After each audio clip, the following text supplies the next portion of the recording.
I'll make order for next year. It's done Jim. I don't know what to do yet. So I don't have any place to put it. Good afternoon.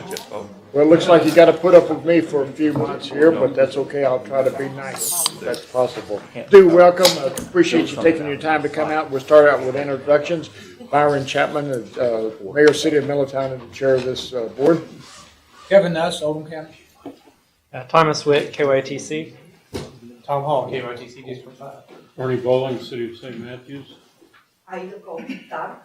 Alicia Harper, Bullitt County. Keith Griffey, Bullitt County.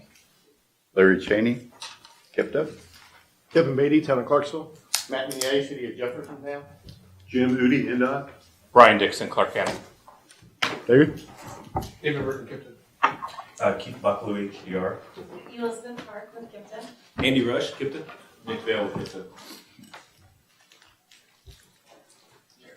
Jared Haley, Kipton. Sean Dykes with HDR. Yeah, Harry Garrett, Louisville Metro. Jim Lohan, City of Hillview. Owen Taylor, City of Fox Chase. That's Robinson.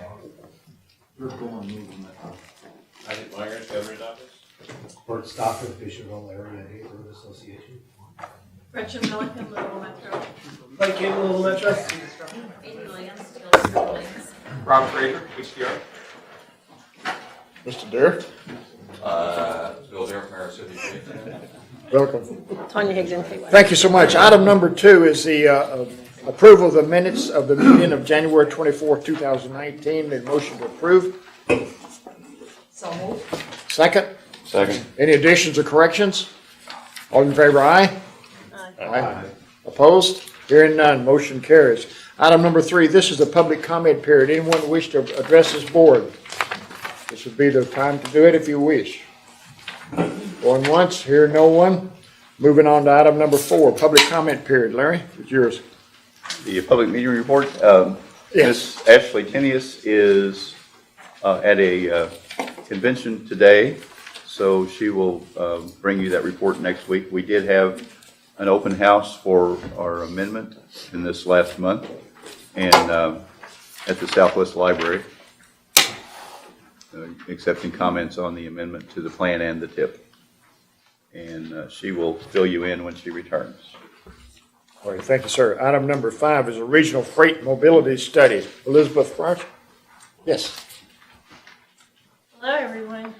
All right, well, I just want to take a moment to thank you all the TPC members who have been involved in the regional freight mobility study that Keith and the rest of the HDR team are going to be presenting today. Your involvement really helped us, and having your voice, hopefully you'll see it directly translated into the study. We are already using the data, in the NTP project development process that you all have also been involved in. And we will, of course, be continuing to use this data going forward in all of our planning processes. So to get to the HDR stuff, Keith Buckley was the project manager. Then we also have Rob Fraser, Amy Williams, and Sean Dykes there in the back, as well as Dan Hake, who was not here today. So. Okay, great, thank you. Okay, we will go through and highlight the key deliverables that came out of this study to tell you what it all means to KIPTA. And should I use this? There we go. Here's the agenda we'll follow. And you can see in the study outline, several of the key things is really what we're going to talk about. Those 5 in the middle under the study outline. And we'll talk about each one of those.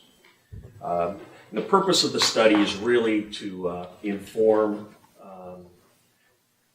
connecting Kentuckiana and understanding freight mobility within the region. So why freight? Let me set the stage just a little bit as far as the purpose of the study. It supports the connecting Kentuckiana. I keep getting twisted up with that. In providing the freight mobility component of that. And it's about understanding freight movement in the region and what it means to the region. It supports quality of life. If you think about freight and goods movement, it goes hand in glove with manufacturing and distribution. Okay, we make stuff, we consume stuff, and it all has to move somehow, some way to get the goods to market, and that's what it's all about. So freight mobility really underscores the regional economy. If freight's not moving, the economy's not moving. So that's really what this is about. So why does freight matter to KIPTA? There's a lot of freight moving through the region.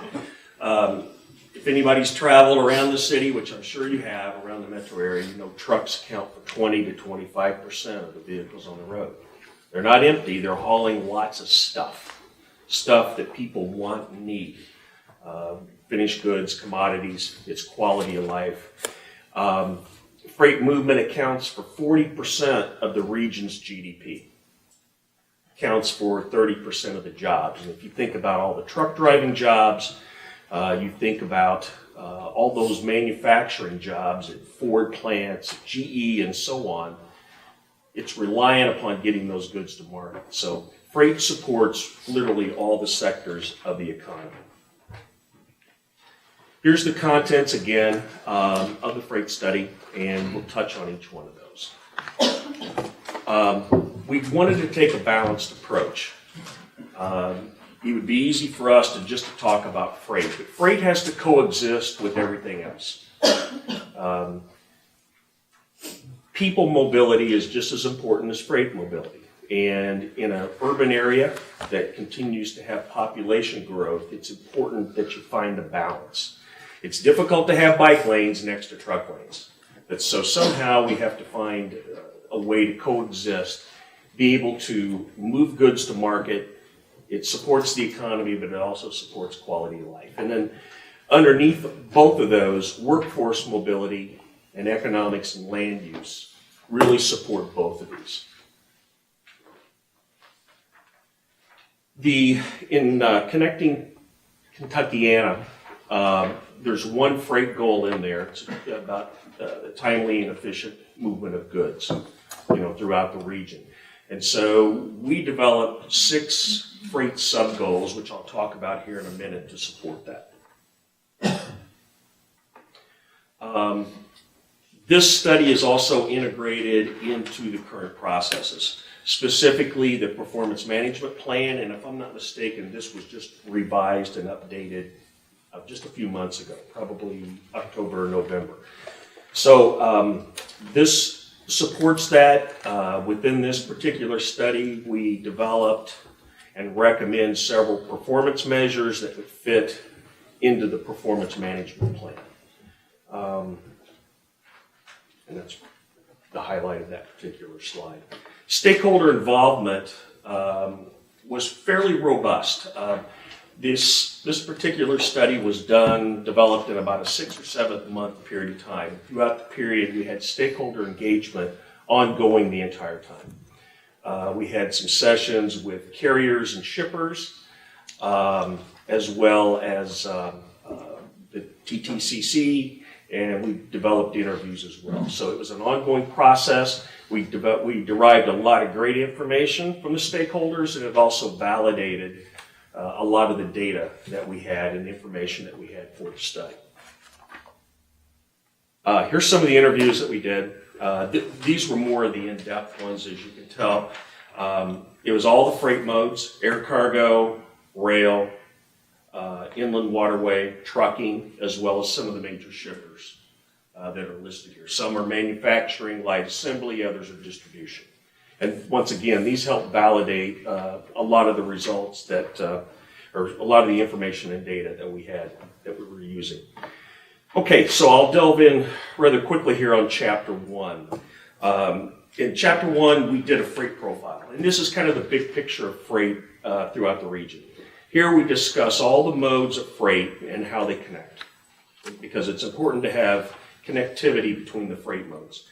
We talked about developing the sub-goals, and I'll talk about those here in just a second, as well as the recommendation for performance measures, which we actually developed a performance metric for each of the freight sub-goals. So we also defined and designated the freight system throughout the KIPTA region. That's all the major roadways and railways that handle the bulk of freight. Not unlike most places, most of your, 80% of your freight runs on about 20% of your network, of your overall network, because it's the commercial traffic that we're focused on. We talked about the economic impact of freight mobility, and then we also talked about the governance and policy, which is really what is the role and rationale for how you folks play into the movement of freight, how you set the conditions to allow users of the system to be more efficient out there in moving goods moving. Sub-goals that we developed, this might be a little bit too small to see, it might be too small to see for me as well.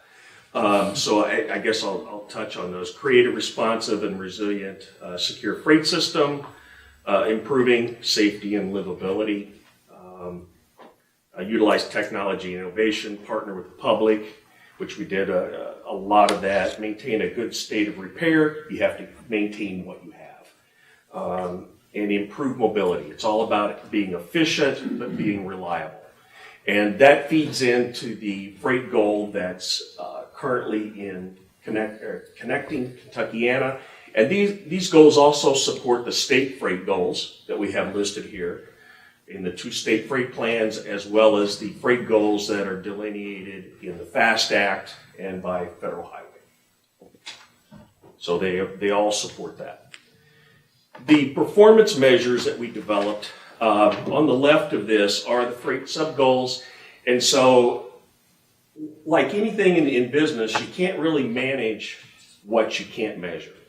So that's the purpose of the metrics, to allow you to measure how well these particular freight goals are doing over time. And I'll just pick one, for safety, you're measuring the commercial motor vehicle crash rate, and that's based on a per million mile basis. So it gives you some sort of comparison to see how that's doing. It may not be a perfect measurement, but it's a barometer that either things are happening as they should or maybe not happening as they should. Economic context of freight. You have a lot of freight that moves into the region, out of the region. You got quite a bit that stays right within the region, and then you have a lot of freight that just passes through.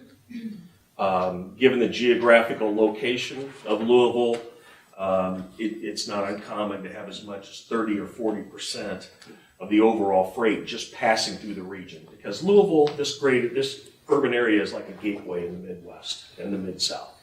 So you have a lot of that happening. So as part of this process, we identified where a lot of the freight originates and where it ends up. And the bulk of it is within the 2-state area. But as part of this, if you look at the rail freight, the largest origin destination for rail is out in the port of New York, New Jersey.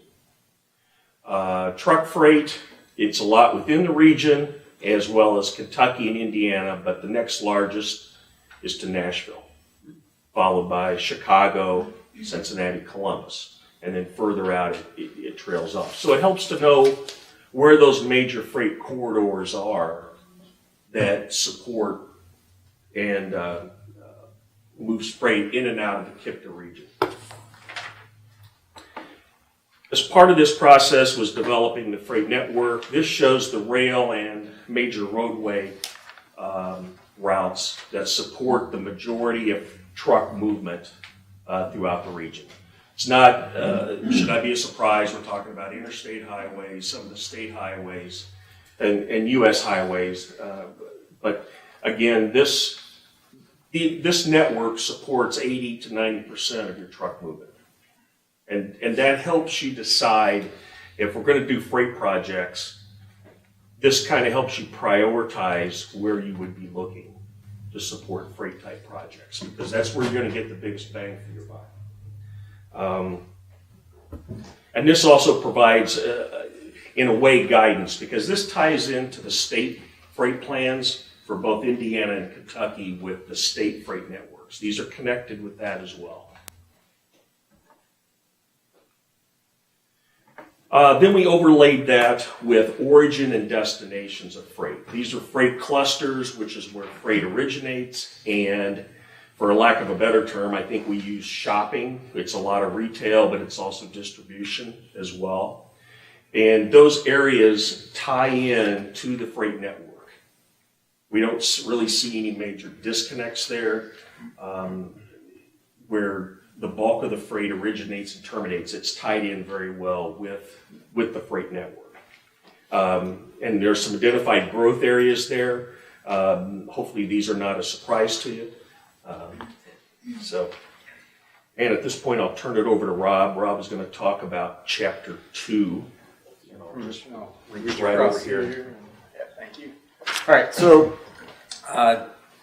thank you very much, Keith. Keith's talked about kind of the higher level. I'm going to go down one level to some of the detailed data that I want to make sure everybody knows is available to you. It's a lot of work that we did to get information that I think for project development and scoring and evaluation is pretty useful. And so we call this impedance geodatabase. It's basically geographic information that addresses all those things listed there on the left and tells you where we've got issues with the movement of freight. Large part of this is focused on truck movements. And we categorize them as either a 1, 2, or a 3 in terms of an impedance. So if it's a 1, it's very important because of location being on that network that Keith mentioned. If it's a 3, it's off the network, it's less important, but still something to take note of. So I'm going to go through these relatively quickly. At the end, you can always ask questions. Some of you have heard this before, and I don't want to bore you, a few of you. I know I've seen this before. So the bridges, we looked at poor condition bridges, clearance issues, both for highway bridges and for railroad bridges. I think we all know some of those situations around the region on both sides of the river. And so those are mapped, and it was fascinating to look at this, and then a little bit I'm going to talk about safety and see how the crashes related to this, and kind of things, a few things here and there jumped off the page. These are things we probably want to keep looking at and improving. So we looked at bridges. Again, this data is available to you through the portal and other mechanisms through KIPTA. They've got all this information. Railroads, we looked at where there are issues both for capacity and safety. Capacity, we looked at kind of the cross product. Where do we have a lot of vehicles crossing a rail line that has a fair, good bit of traffic, and we prioritize those. And then from a safety assessment, we looked at the ratings of the different crossings. Where do we have protection, not have protection, compared to how much traffic there is. And again, there are a number of locations, many of which you're familiar with, likely, and they're all over the region. So they're in every county throughout the KIPTA region. So weight limits, there were a few surprises for me. I wasn't familiar with this piece of data. We went ahead and pulled where do the roads have weight restrictions, and there were a few that I think are important to our truck system that have some. So we highlighted those. And then the next 4 maps, next 2 slides are all about safety. We looked at safety both at the interstate segment level, so I'll do the maps that are up here. The first one on the left is interstate segments, and the one on the right is interchanges. So we looked at segments and interchanges, and then we looked at intersections and roadway segments. And at those 4 scales, we said where are the hot spots for all of those relative to kind of a crash rate. And we took the time to make estimates of volumes and went through all, give it quite a bit of attention to try to make sure we're highlighting the things that are important. This is for commercial vehicle crashes only. So these are some of the figures I said when we looked at the bridges. We looked at this and it tied together, and I actually smiled. I was quite happy. It's good when the data does that. It all agrees with itself. So these last 2 maps are on the left is freight mobility. So it's truck delay in seconds, and most of the arterials kind of surfaced when we looked at it that way. And we said, where are trucks getting slowed down and having some delay? Well, it's on arterials and intersections. So Dixie Highway showed up and Bardstown Road. The one on the right is reliability. Where do trucks generally flow fine, but they run into issues when there's a crash? And that surfaced some more of the interstates. So 265 showed up then. and some other interchanges. So again, I think this is useful for looking at the projects that we're planning around the region.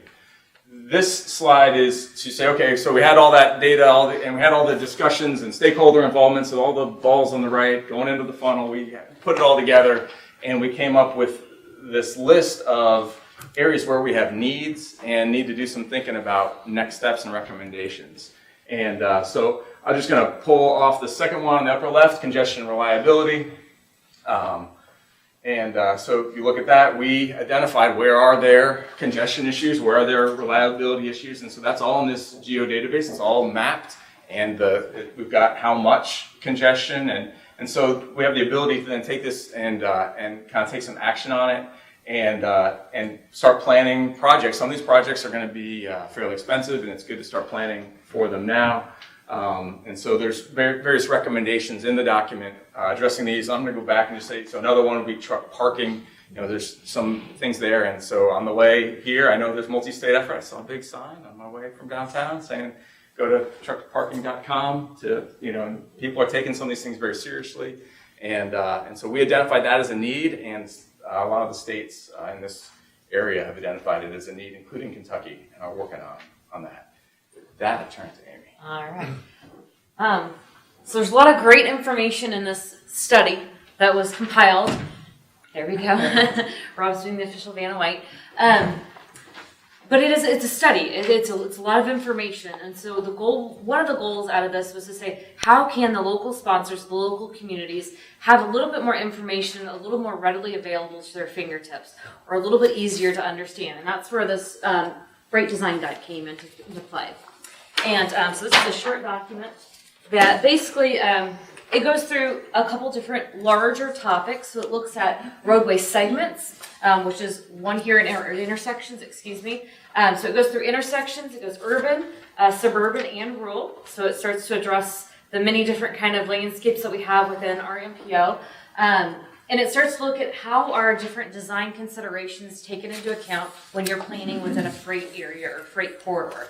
And so really just the intention of this is to provide some detailed, broad information with more detailed references. So as you start to go through things, we go through roadway segments, so pieces of the road, we go through intersections, we also go through a variety of other things with access management and innovative intersection design, planning around an interchange area, and some new technology, truck parking as well. So again, the end goal is that this is pretty much a little bit shorter guide that local sponsors, as you start to undertake projects and say, we've got a corridor that's got freight on it, or that could potentially have freight on it. This is something you can take, use, hand off to your other local officials or staff and say, let's start to consider some of these different elements within that roadway as we start to do our projects.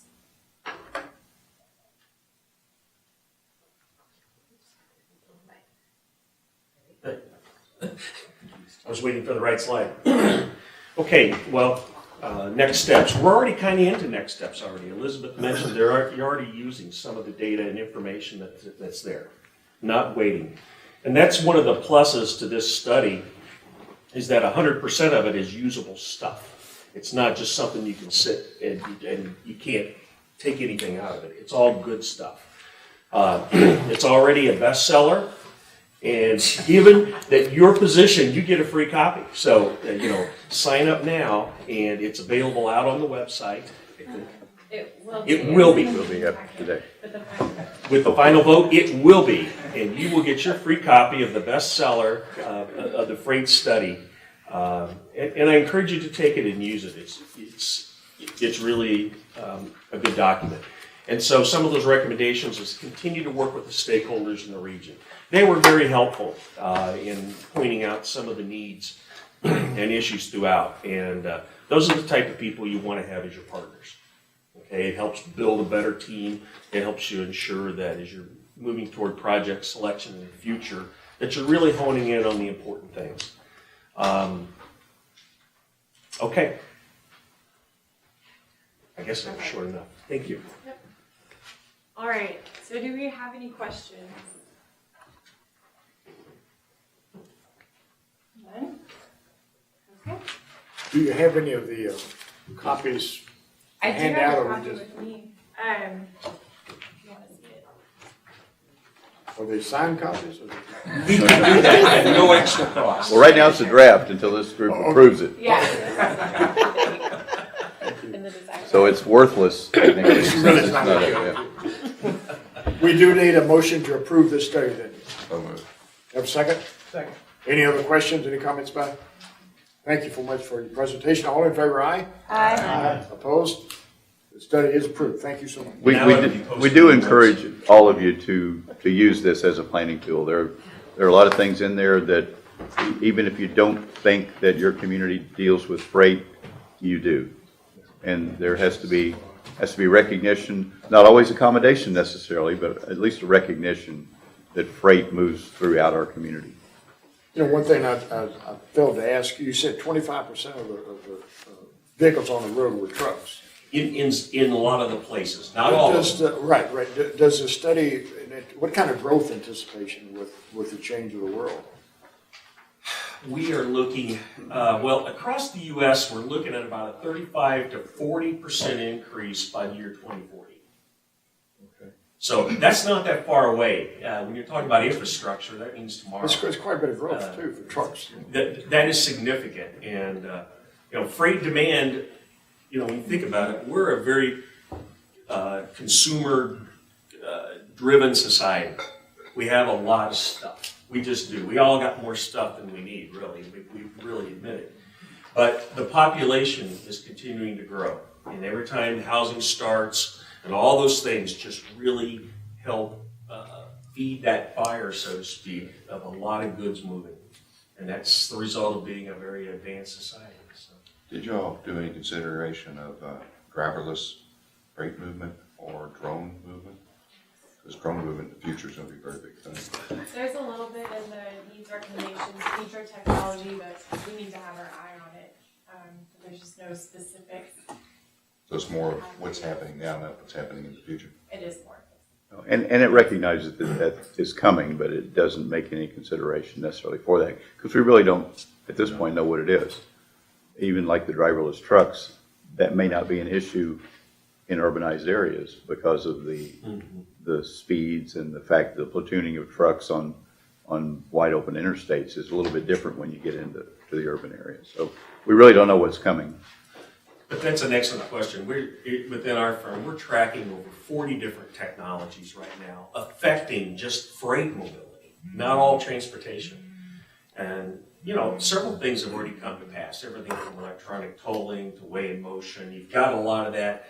Containerized shipments are being screened automatically. If you go through a state scales, in some cases, those are being scanned by infrared and a lot of other things. There's a lot of technology, but there's tons of other technologies, connected vehicles, automated vehicles, coming down the road. We really don't know where that's at, but as Larry said, it's it could probably happen out on the longer haul area for trucks than it would on the urban because of the complexity and the decision making. Anybody that's got a brand new car, you've got certain features in your car now that, lane, if you move out of a lane, it throws you back into it. There's different levels of technology out there. And you have drones, there's just all sorts of things out there. We're trying to get our heads around it and see where it's going and see what's going to stick and what may not. So those automated local delivery, that type of technology is probably the first thing we'll see. Kroger's already doing it in Texas, I think. They are. We've seen delivery vehicles. Especially with Amazon being across the river. Amazon, even though there are smaller trucks in the communities, the more smaller trucks in the communities, that means there are bigger trucks out on the road bringing those goods in. Drawing delivery. But the smaller trucks doesn't seem to slow the traffic down as much as the larger trucks. Except here in the morning when they all come out at the same time. Right. True. No, you're right. Okay, thank you. Any other questions? Thank you so much. Very, very informative. Item number 6 is census participant Andy Rush. Andy? Thank you.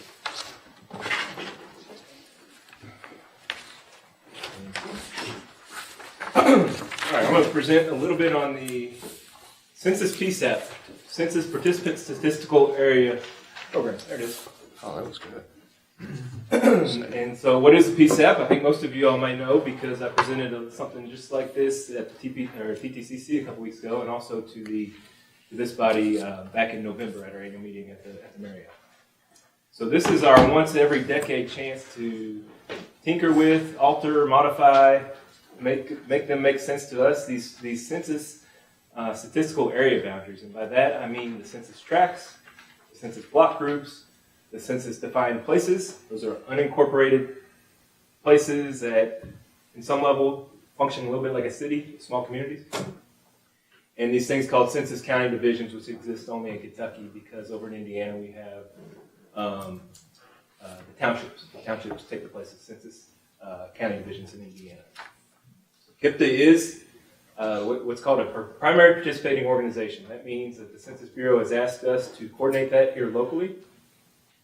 And we've got that responsibility for the 7 Kentucky counties, that the 3 Kentucky MPO counties, Oldham, Bullitt, and Jefferson, as well as the 4 KIPTA Kentucky ad counties, Henry, Trimble, Spencer, and Shelby.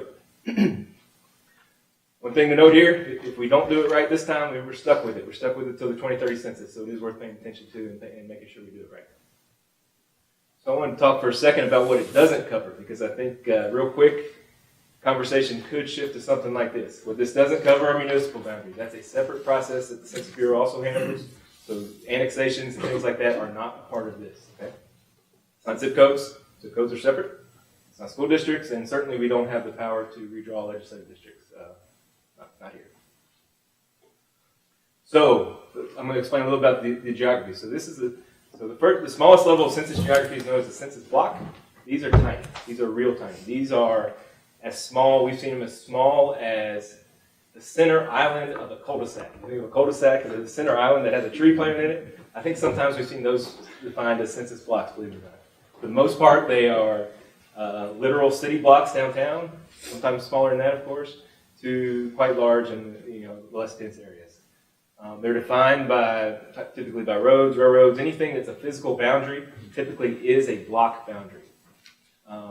We're not going to touch these. We don't change these. These get redefined every year with new development, with new roads, with new construction, new boundaries that maybe have changed over the years. Power lines is another one. And one of the reasons we don't really concern ourselves too much with this is because we don't get good data on this level. Basically, the only data you get at the census block level is how many people live there. That's about it. So it doesn't get the good demographic data that we need and that we utilize. So these blocks, they nest within a block group. So block group's quite a bit larger. I think it's a scale of more or less like 30 to 1, so about 30 on average, about 30 blocks are in a block group. Okay.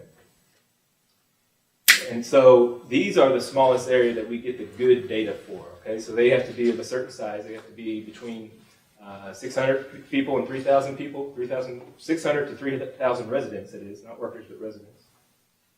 And one thing that's really important to note here is that the Census Bureau has changed, they've kind of changed the rules on us this time around.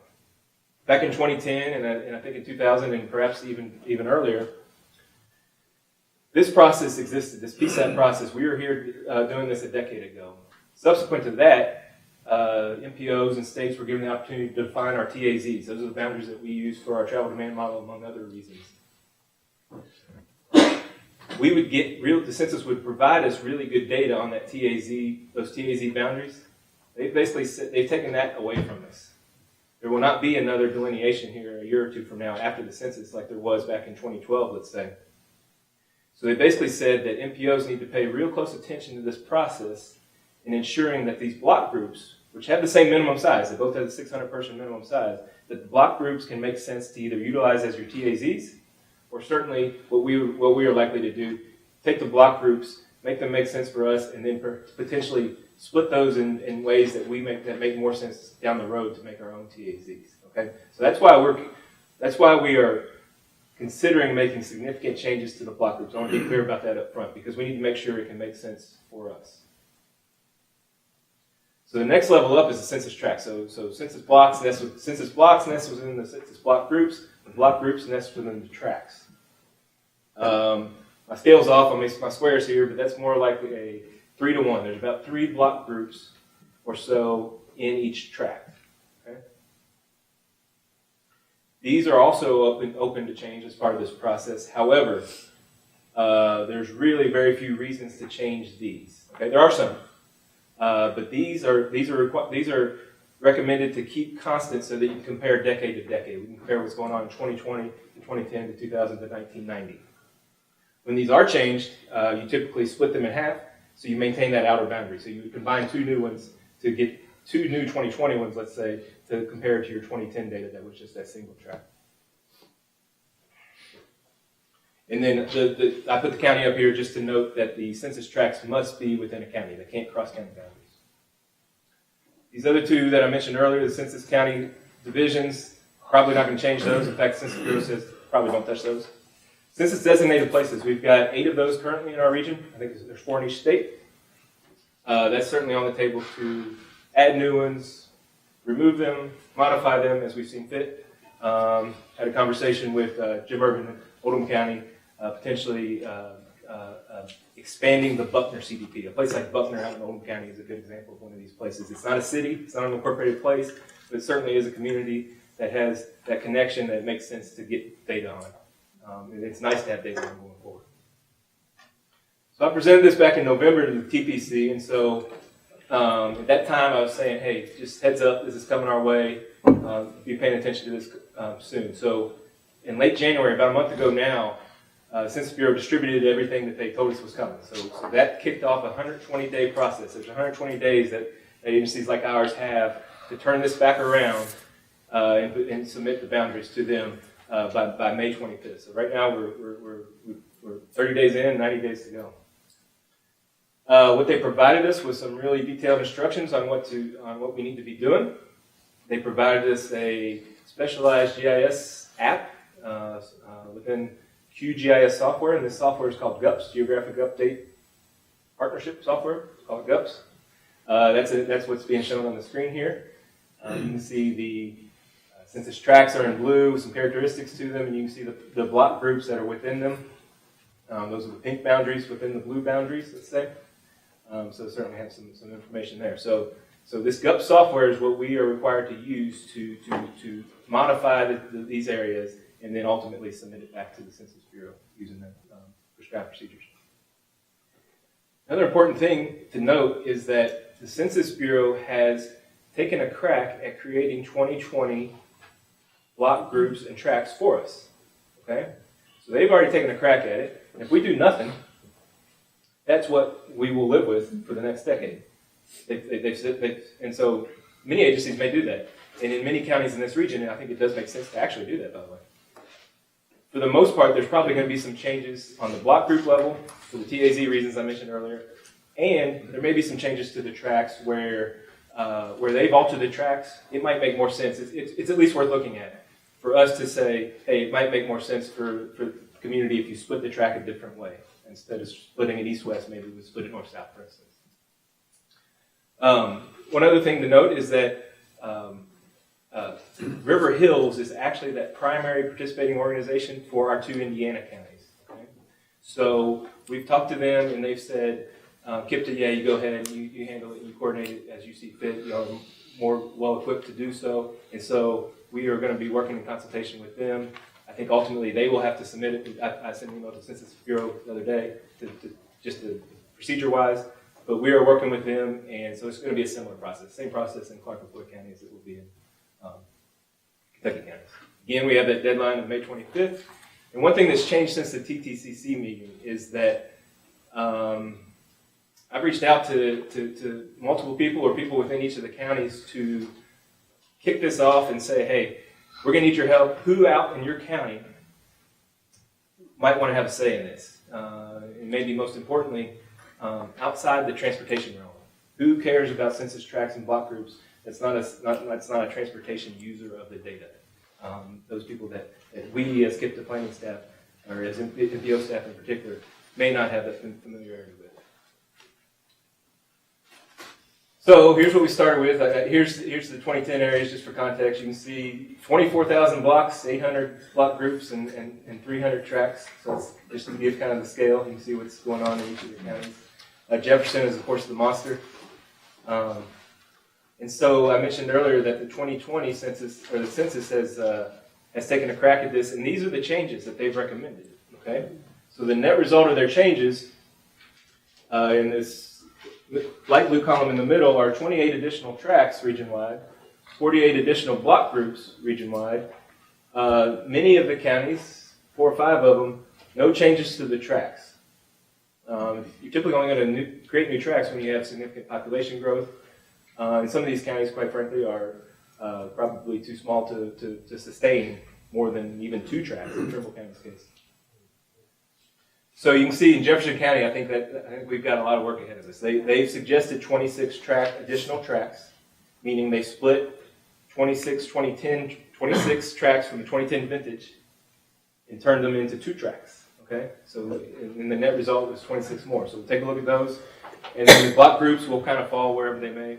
We will definitely take a look at those and make sure once we have the tracks settled that the block groups within each track make sense to us. Clark County, I had some conversations with Kevin and among others the other day. They've combined, for instance, you see Clark County has a -1 on the tracks. For whatever reason, it doesn't make sense to me. They've chosen to combine 2 tracks. It really didn't make much sense. And so we might look into uncombining those tracks. We might as well. It seems like it'd be simpler just to leave it the way it was. I think there's at least one other example of that. So here's what we have to do. So probably as soon as the end of this meeting, we are going to try to really ramp up our stakeholder contact.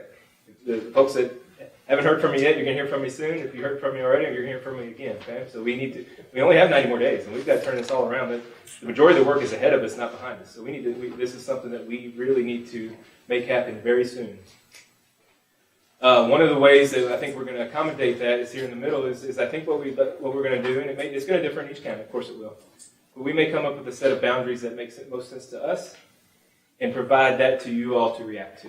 To say, hey, given the framework that we've looked at, we reviewed the tracks, and it might make sense to split a track differently, it might make sense to combine the tracks. How do you feel about that? And then we would probably take that to each and every county to make sure that everybody's in agreement. So we would do it kind of in a 3-pronged way. We would change the tracks. Once we have the tracks right, we change the block groups. And once we have those right, we may tie up odds and ends, the new CDPs, for instance. There's a few places that might make sense for CDPs. And then we come back to this body and make sure that it makes sense to everybody here to seek that approval probably at the May meeting. So hopefully we can have most of those boundaries drawn by early May, let's say, by May 1st, seeking approval from the TPC and probably the KIP board as well at the May meetings.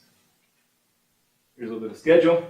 Right now in February, we're in that stakeholder consultation time. Again, we only have 2 months to put this back together. Take it apart, put it back together. Once we have that, the Census Bureau is going to take it. They're going to say it's okay, or they're going to say, why'd you do this? And ask for justification. And hopefully they'll be okay with what we've done. But we will also have another chance at the beginning of next year to verify it. Whatever that means, we'll see. But I think it means something to the effect of we can live with the changes that they make after our changes. If there are any. Probably not. Hopefully not. If we're doing it right. All leading up to the census day. That's when we all have to send in our census forms or representative of conditions on April 1st of next year. That's all I have. And anybody have any questions of me? And like I said, I'll be in touch with many people in this room and a lot of people on the TPCC for sure to follow up with the conversations we've already had and to probably come out and see you guys or see we can get down to nitty gritty if you want to on the phone. We can go from high level to low level. It doesn't matter to me. Whatever it takes to make you guys happy is what we're here to do. Because again, we want everybody in this room to feel comfortable with what these geographies are going to be in their region or in their city or in the county. And these don't need to necessarily be KIPT numbers. These are everybody's numbers in areas. So that's something that we want to pay close attention to. So, any questions? Any questions? No action is required. No, sir. Okay, not this time. Probably in May. All right, thank you so much. All right. Just stay where you are if you want I will. to. Item number 7, performance management update. Andy, you're up again.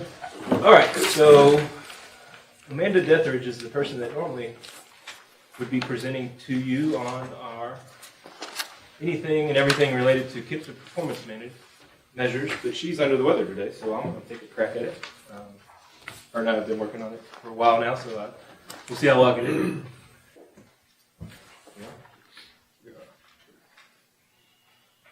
Okay, so today we're going to focus only on what's known as PM1. You may recall that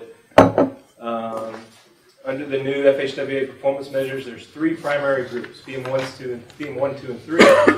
1 was safety, 2 was maintenance, as in bridge and pavement condition, and 3 was what they call system performance measures.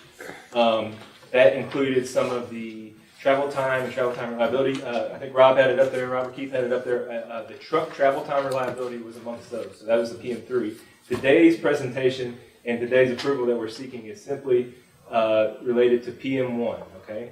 It's related to safety. There's 5 performance measures within PM1. Fatalities, the number of them. Fatality rate, how many fatalities per 100 million vehicle miles traveled. Serious injuries, number of them. And then the serious injury rate. How many serious injuries were there per 100 million VMT?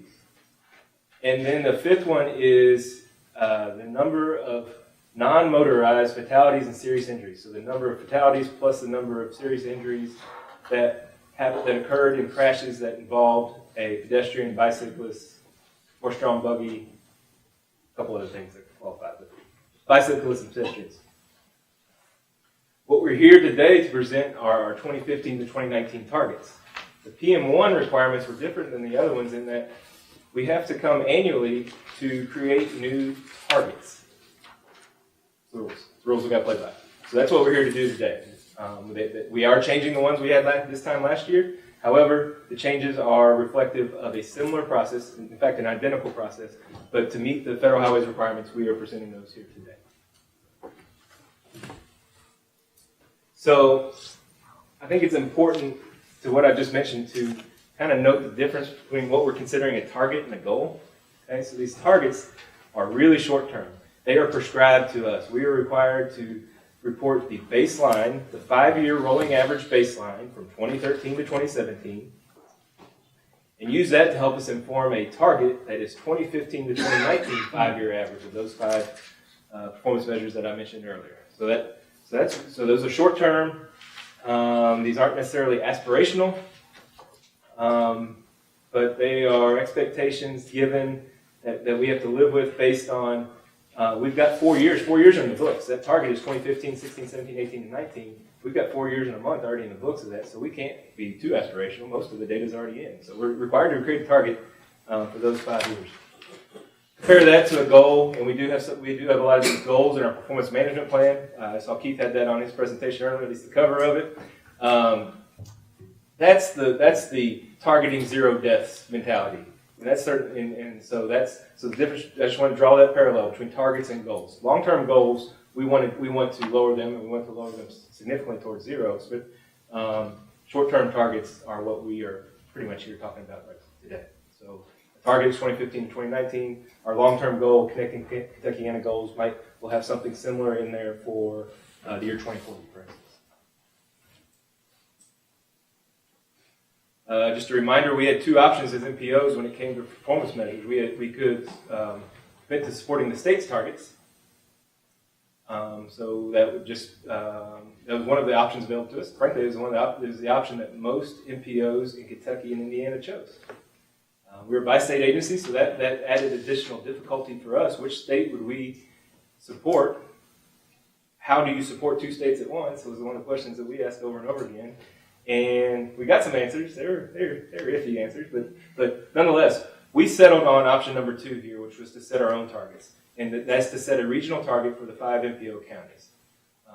And I think that will serve us well going forward, both so far and going forward.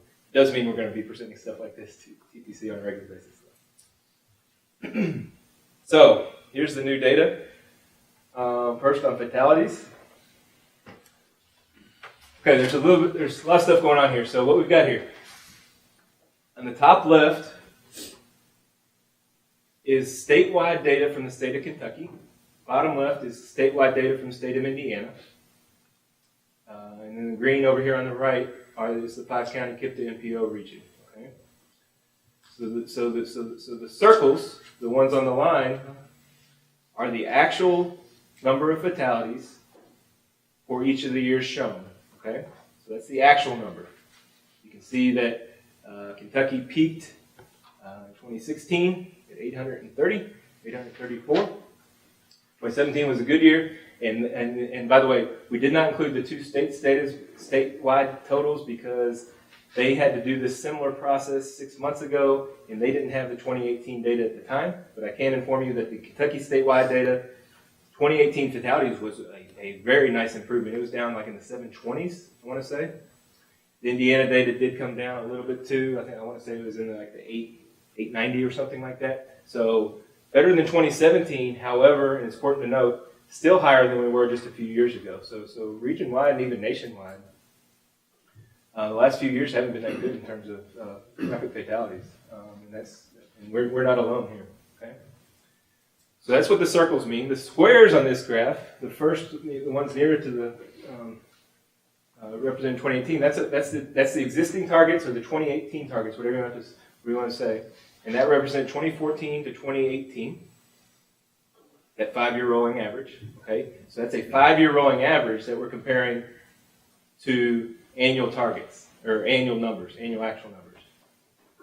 So you can see that the two states had different approaches. Back to that, how do you support the states? Kentucky chose to set their fatality baseline this time last year, a little bit before this time last year, at their 5-year rolling average. If you take those 5 years on there, 2013 through 2017 of the Kentucky statewide fatalities, the numbers next to the blue circles, that 5-year rolling average is 737.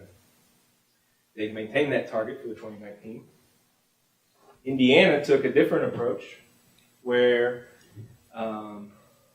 they looked at some historical trend line data beyond these 5 years, by the way, looking out 10, maybe 15 years, I think 10, to look at that long-term trend to develop a 2018 estimate. With that 2018 estimate, you can create a 5-year average. So Indiana has taken that approach, and their target has actually risen for that reason because that long-term trend is an increase in fatalities. Okay, even with the good years, and you can see that over the good year of 2018. Our proposed target that we're proposing today with that triangle compared to that square, 133.7 compared to our target last year, 125.8, is still higher, and it's still higher because we're looking at a longer-term trend than what we're showing in this graph, one. But also this 5-year rolling average phenomenon where a low number rolled off, a higher number rolled on. And so we can't help but have a slightly higher 5-year rolling average because 4 of those years are in the books already, okay? So it would take virtually 0 crashes or 0 fatalities from this point until December 31st of this year to achieve an improvement below last year's 5-year rolling average target. Does that make sense? Hope it does. I know it's confusing. It's confused us over time too. So fatality rate, we'll go through these other ones quickly. Fatality rate, again, similar shapes for sure.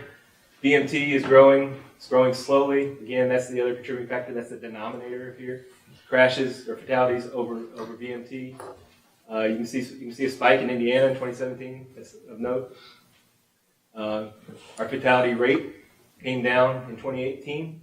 The actual fatality rate came down. It came down substantially with the reduction in regional fatalities. That's good to see.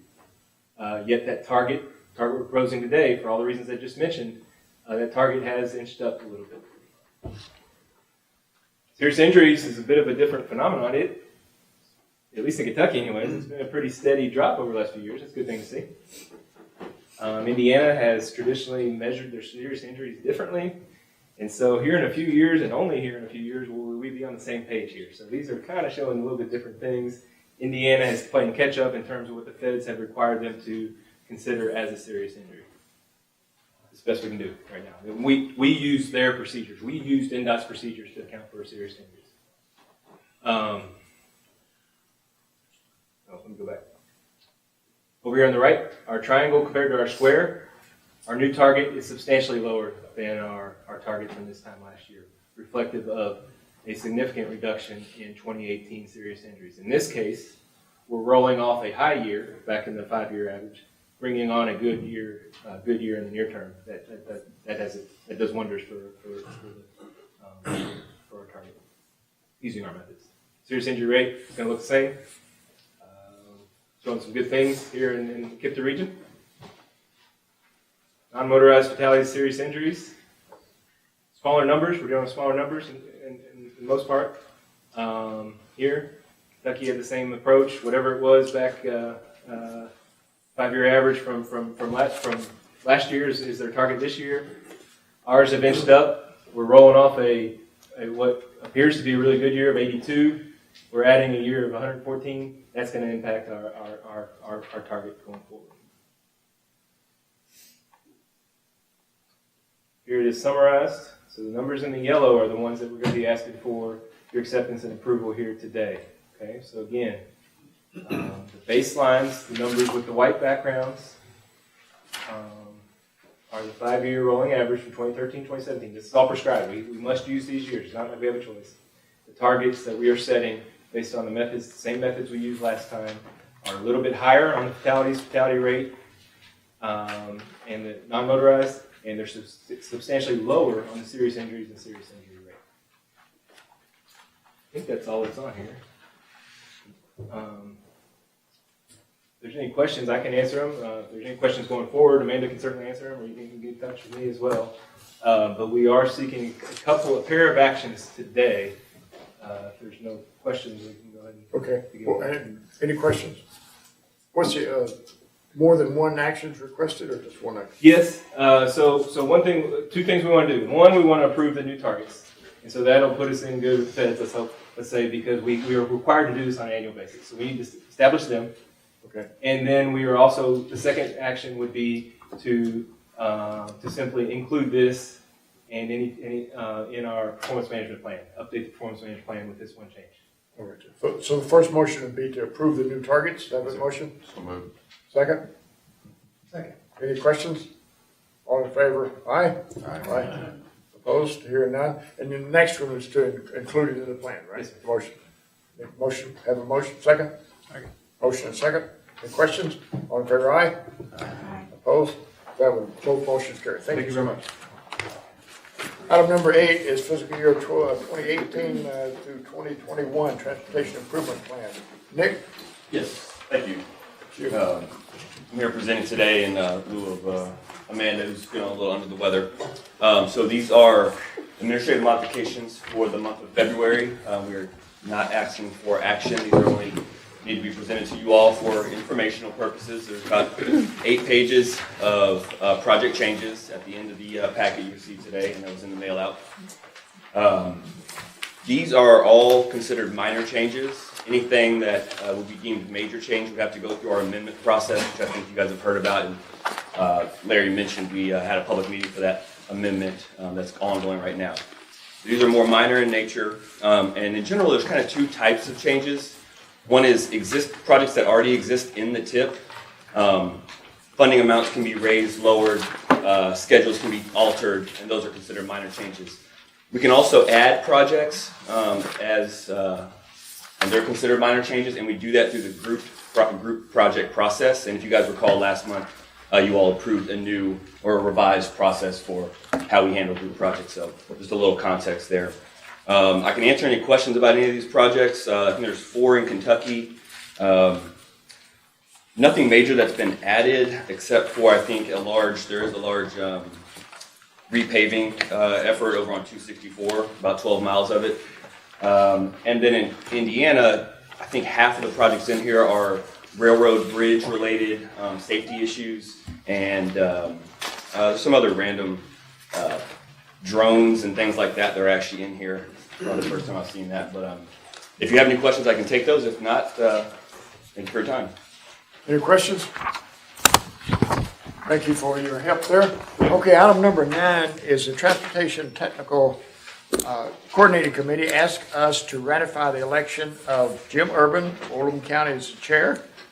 and Justin Tackett, Floyd County as vice chair. This is action, so we do need a motion and a second. A motion, Bill, motion, second. Any questions about these two fine gentlemen?